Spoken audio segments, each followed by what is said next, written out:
പൊട്ടി പോയിട്ട് നേരം കുറെ ആയല്ലോ. നീ ഒന്ന് പോയി നോക്കിക്കടാ മോനെ. അമ്മ പേടിക്കണ്ട, അലീനയല്ലേ.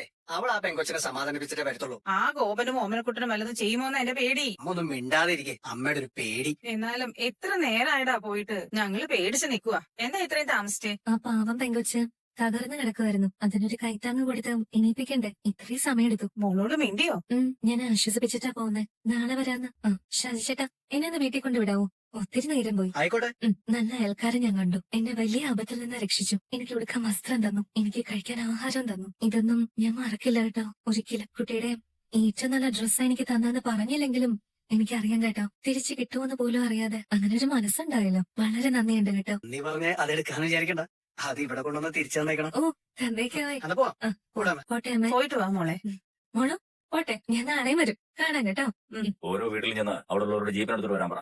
ശരി സാർ. അതെ, പോലീസ് ഒന്നേ വീട്ടിലുള്ള എല്ലാരോടും അങ്ങോട്ട് ചെല്ലാൻ പറഞ്ഞു. പോലീസ് സ്റ്റേഷനിലേക്ക് ജീപ്പിനടുത്തേക്ക് അങ്ങോട്ടൊന്ന് ചെന്നേ. എന്താ കാര്യം എന്നറിയാലോ. പോണോ? നമ്മൾ തെറ്റൊന്നും ചെയ്തില്ലല്ലോ, പിന്നെ എന്തിനാ പേടിക്കുന്നത്? എന്നാ സാറേ കാര്യം? കാര്യം എന്താണെന്ന് നിങ്ങൾക്കാർക്കും അറിയത്തില്ലേ? ഇല്ല സാറേ, സാറ് പറഞ്ഞാ മതി. ഇവിടെ എത്ര പേരേ ഉള്ളോ?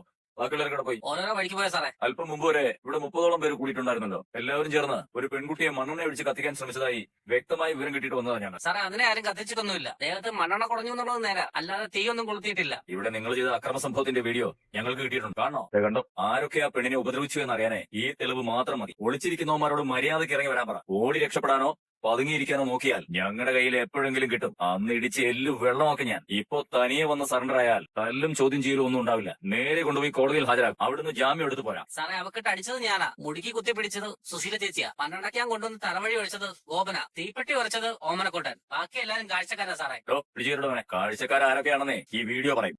ഓരോ വീടും കയറി ഇറങ്ങി ഒളിച്ചിരിക്കുന്നവന്മാരെ ഒക്കെ പിടിച്ചോണ്ട് പോവാ. സാറേ, ഞാനൊരു ചവിട്ടെടുത്തു. കേരള ജീപ്പില്. സാറേ, പണം പത്രത്തിൽ വരുമോ? എന്നാ കയറാം സാറേ. എന്താണ് അതിന്റെ പേര്? സാറേ, ആന്റണി. ഇവനെ പിടിച്ച് ജീപ്പിലോട്ട് വരും. ഞാൻ കയറിക്കോളാം സാറേ. സാറേ, ഗോവന്റെ ഓമനക്കുട്ടന്റെ വീട് ആ കാണുന്നു. സുരേന്ദ്രന്റെ വീട് അവിടെ, സാബുവിന്റെ വീട് അവിടെ. സാറേ, എല്ലാം എന്റെ ഫ്രണ്ട്സാ സാറേ. കേരള ജീപ്പിലോട്ട്. ഇനിയിപ്പോ എന്നാ ആവോ? ഇനിയിപ്പോ അവന്മാരും പോകാം. ഇതാ വീട്. എനിക്കറിയാം, ഞാൻ മുമ്പും വന്നിട്ട്. ഷാജിയേട്ടനെ ഇറങ്ങി വാ, വീട്ടിലൊന്ന് കയറിയിട്ട് പോ. അതൊന്നും വേണ്ടാന്നേ. ചായ കുടിച്ചിട്ട് പോയാ മതി. അതെനിക്ക് വേറെ ഓട്ടോ ഉണ്ട്. 5 മിനിറ്റ്. വേറൊരു ദിവസം. ഹലോ, ഇപ്പൊ വരാം. താഴ്ത്തി. അയ്യോ ഷാജിയേട്ടാ ഓട്ടോ ചാർജ്. ഷാജിയേട്ടാ പൈസ. ഇത് ആരുടെ ഡ്രസ് അവളെ? എന്ത് പറ്റി മോളെ നിനക്ക്? അവരതിന് ഉപദ്രവിച്ചോ? അവരാദ്യം എന്നെ തെറ്റിദ്ധരിച്ചു. ഞാൻ രോഹിത്തിന് വേണ്ടി സ്വാധീനിക്കാൻ ചെന്നതാണെന്ന്. നിനക്ക് എവിടെ പോകേണ്ട വല്ല കാര്യം ഉണ്ടായിരുന്നോ? എനിക്കിഷ്ടമായിട്ടൊന്നുമല്ല നിന്നോട് പൊക്കോളം പറഞ്ഞത്. നിന്റെ ആഗ്രഹത്തിന് തടസ്സം നിൽക്കണല്ലോ എന്ന് കരുതിയിട്ടാ. പോയത് നന്നായേ ഉള്ളൂ വെച്ചാ. ഞാൻ ആ കുട്ടിയെ കണ്ടു, സംസാരിച്ചു, ആശ്വസിപ്പിച്ചു. ആദ്യം നീ ഇത് പറ, അവിടെ എന്താ സംഭവിച്ചേ? എന്താ അവിടെ ഉണ്ടായെന്ന് പറ. അച്ഛൻ വിചാരിച്ചു. അഴകുഴമ വർത്താനൊന്നും വേണ്ട. നടന്നത് എന്താണെന്ന് വെച്ചാൽ സത്യസന്ധമായിട്ട് പറ. അവൻ ഇത്രയൊക്കെ ചെയ്തിട്ടും പിന്നെ നീ ആ വീട്ടിലോട്ട് കയറി ചെന്ന് എന്ത് ധൈര്യത്തിനാ? അഹങ്കാരത്തിന് അങ്ങേറ്റം അല്ല എന്ന് പറയണ. അങ്ങനെ പറയല്ലേ അച്ഛാ. അവരുടെ കോപം തണുത്തൂന്ന് എനിക്ക് മനസ്സിലായി. എന്നെ തെറ്റിദ്ധരിച്ചിട്ടല്ലേ അവരങ്ങനെയൊക്കെ ചെയ്ത്. എന്നാലും നിന്നെ ഞാൻ സമ്മതിച്ചിരിക്കുന്നത് കേട്ടോ. ഇടിയ ആട്ടുകാരൻ വന്നില്ലായിരുന്നെങ്കിലോ നീ അവിടെ പച്ചയ്ക്ക് കത്തിയേനെ. ആ പെൺകുട്ടിക്ക് വീട്ടുകാർക്കും വെളിച്ചം കിട്ടിയേനെ. എന്നെ വഴക്കു പറയല്ലേ അച്ഛാ. ഞാനൊരു നല്ല കാര്യം ചെയ്തിട്ട് വന്നിരിക്കോ. എനിക്കതില് ഒരുപാട് സന്തോഷമുണ്ട്. അത് നശിപ്പിച്ചു കളയല്ലേ. നല്ല കാര്യം. കഷ്ടിച്ച് ജീവൻ തിരിച്ചിട്ട് കുടിക്കും. ഇപ്പൊ എന്താ വേണ്ടേ? കഴിക്കാനോ കുടിക്കാനോ വേണോ? എനിക്കൊന്നും വേണ്ട. ഈ ഡ്രസ്സ് ഒന്ന് മാറ്റണം, ഒന്നുകൂടെ കുളിക്കണം. ഇപ്പോഴും തലമുടിയെന്നൊക്കെ മണ്ണെണ്ണ നാറ്റമുണ്ട്. എന്നാ പോയി കുളിച്ചോ. എന്താണ്, കസ്റ്റഡിയാണോ, വാറണ്ടാണോ, അതോ അറസ്റ്റാണോ? അലീന എന്ന് പേരുള്ള പെൺകുട്ടിയില്ലേ ഇവിടെ? നിങ്ങൾക്ക് അറിയാലോ ഉണ്ടോ ഇല്ലെന്ന്? നിങ്ങളല്ലേ കഴിഞ്ഞ ആഴ്ച കൊലക്കേസിലെ പ്രതിയെ കൊണ്ടുപോകുന്ന ഇവിടെ ഒന്ന് പിടിച്ചോണ്ട് പോയത്? കസ്റ്റഡിയിൽ എടുത്തേ ഉള്ളൂ, ക്വസ്റ്റ്യൻ ചെയ്യാൻ വേണ്ടി. അതാ ചോദിച്ചത്. ഇന്ന് കസ്റ്റഡിയാണോ അറസ്റ്റാണോ? ആളിവിടെ ഉണ്ടല്ലോ അല്ലേ? അലീനെ മണ്ണെണ്ണ ഒഴിച്ച് തീ കൊളുത്തി കൊല്ലാൻ ശ്രമിച്ചതിന് ഞങ്ങൾ കുറെ അക്രമികളുടെ പേരിൽ കേസ് രജിസ്റ്റർ ചെയ്തിട്ടുണ്ട്. അതിന്റെ തെളിവെടുപ്പിന് വന്നതാ. അലീനയെ കാണണം, ചില കാര്യങ്ങൾ ചോദിച്ചറിയാം. കൊല്ലാൻ ശ്രമിച്ചിട്ട് ചാവാത്തതിന് അവളുടെ പേരിൽ കേസെടുക്കാനാണ്. പോലീസ് സ്റ്റേഷനിൽ കൊണ്ടുപോയി ചോദ്യം ചെയ്യണം. അതിനൊന്നും അല്ല സർ.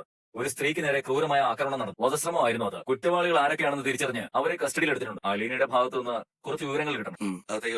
അലീന, എന്താ അച്ഛാ? അവളെന്നെ അച്ഛനാ വിളിക്കും. ഇവൻ എന്നെ കാണാനല്ല, നിന്നെ കാണാനാവും. ഇന്ന് ആ പെൺകുട്ടിയുടെ വീട്ടിൽ പോയിരുന്നു അല്ലേ? പോയി. എന്തിനാ പോയത്? ആ കുട്ടിയെ കാണാനും ആശ്വസിപ്പിക്കാനും. അങ്ങനെ ചെയ്യണമെന്ന് ആര് പറഞ്ഞു? ആരും പറഞ്ഞിട്ടല്ല. അവൾക്കല്പം ധൈര്യം കൊടുക്കണമെന്ന് തോന്നി. എന്ത് ധൈര്യത്തിലാണ് നീ അവിടെ പോയത്? ആ ഓട്ടോറിക്ഷക്കാരൻ ഇടപെട്ടില്ലായിരുന്നെങ്കിൽ കോളനിക്കാരെല്ലാം കൂടി നിന്നെ കത്തിച്ചളയായിരുന്നല്ലോ. എപ്പോഴും എന്റെ സഹായത്തിന് ആരെങ്കിലും കാണും. നിന്നെ ആക്രമിച്ചവരുടെ പേര് വിവരങ്ങളെല്ലാം കിട്ടിയിട്ടുണ്ട്. സംഭവത്തിന്റെ വീഡിയോ റെക്കോർഡിംഗ് ഞങ്ങൾക്ക് കിട്ടി. എത്രയും പെട്ടെന്ന് ഒരു പരാതി എഴുതി തരിക. അത് കിട്ടിയാൽ ഉടനെ എല്ലാവരെയും അറസ്റ്റ് ചെയ്യും. 4 പേരെ ഞങ്ങൾ പിടികൂടി കഴിഞ്ഞു. എനിക്ക് പരാതിയൊന്നും ഇല്ല സർ. പരാതി ഇല്ലെന്നോ? അവര് പെട്ടെന്നുണ്ടായ ക്ഷോഭം കൊണ്ടും വികാരാവേശം കൊണ്ടും ചെയ്തു പോയതല്ലേ സർ. ഞാൻ അവരോട് ക്ഷമിച്ചു. കൊല്ലാൻ ശ്രമിച്ചവരോടാണോ ക്ഷമിക്കുന്നത്? നിന്നെ അവർ കൊലപ്പെടുത്തിയിരുന്നെങ്കിലോ? കൊന്നില്ലല്ലോ. അവരെന്നെ തെറ്റിദ്ധരിച്ചതാ. ഞാൻ മറ്റേ പെൺകുട്ടിയെ സ്വാധീനിക്കാൻ വേണ്ടി ചെന്നതാണെന്ന്. വാസ്തവത്തിൽ അതിനല്ലേ നീ പോയത്? അല്ല സർ. ആ കുട്ടിയോട് ചോദിച്ചാൽ അവള് പറയും. ഞാൻ അവളെ കണ്ടിട്ട് തന്നെയാ പോകുന്നത്. ഇനിയും പോകുന്നുണ്ട്, അവളെ കാണാനും ആശ്വസിപ്പിക്കാനും. സാർ എന്ത് പറയുന്നു? കേസെടുക്കണ്ടേ? അവള് പറയുന്നതിനപ്പുറത്തേക്ക് എനിക്ക് വേറൊന്നും പറയാം. അവൾക്ക് ഡിവൈഎസ്പിയുടെ സപ്പോർട്ട് ഉണ്ടെന്ന് വിചാരിച്ചാ ഞങ്ങൾ എത്ര പെട്ടെന്ന് ആക്ഷൻ എടുത്തത്. സാറ് ചെയ്തത് നല്ല കാര്യം, വളരെ നന്ദിയുണ്ട്. അത് അങ്ങനെ തന്നെ വേണം. പക്ഷെ ഞാൻ പരാതിപ്പെടില്ല എന്ന് പറഞ്ഞത് വേറൊന്നും കൊണ്ടല്ല. എന്നെ കണ്ടപ്പോ ആ കോളനിയിലുള്ളവരും ശരണ്യയുടെ വീട്ടുകാരും വിചാരിച്ചത് ഒരു പ്രതിയുടെ സഹോദരി ശരണ്യെ സ്വാധീനിക്കാൻ വന്നിരിക്കുകയാണെന്ന്. ശരണ്യെ ദ്രോഹിച്ചവരോട് പകരം വീട്ടാനുള്ള ആവേശത്തിൽ ചെയ്തു പോയതാ, അത്രേ ഉള്ളൂ. ഞാൻ അത് കഴിഞ്ഞ് ശരണ്യയുടെ വീട്ടിൽ പോയി ആ കുട്ടിയെ കണ്ട് സമാധാനിപ്പിച്ചു. വീട്ടുകാരോട് സംസാരിച്ചു. അവർക്കും സമാധാനം കിട്ടിയെന്നാ എന്റെ വിശ്വാസം. ഇനിയും ഞാൻ അവിടെ പോകും. അവളൊരു സാധാരണ പെൺകുട്ടിയെ പോലെ നല്ല ആത്മവിശ്വാസത്തോടെ സ്കൂളിൽ പോയി തുടങ്ങുന്നത് വരെ.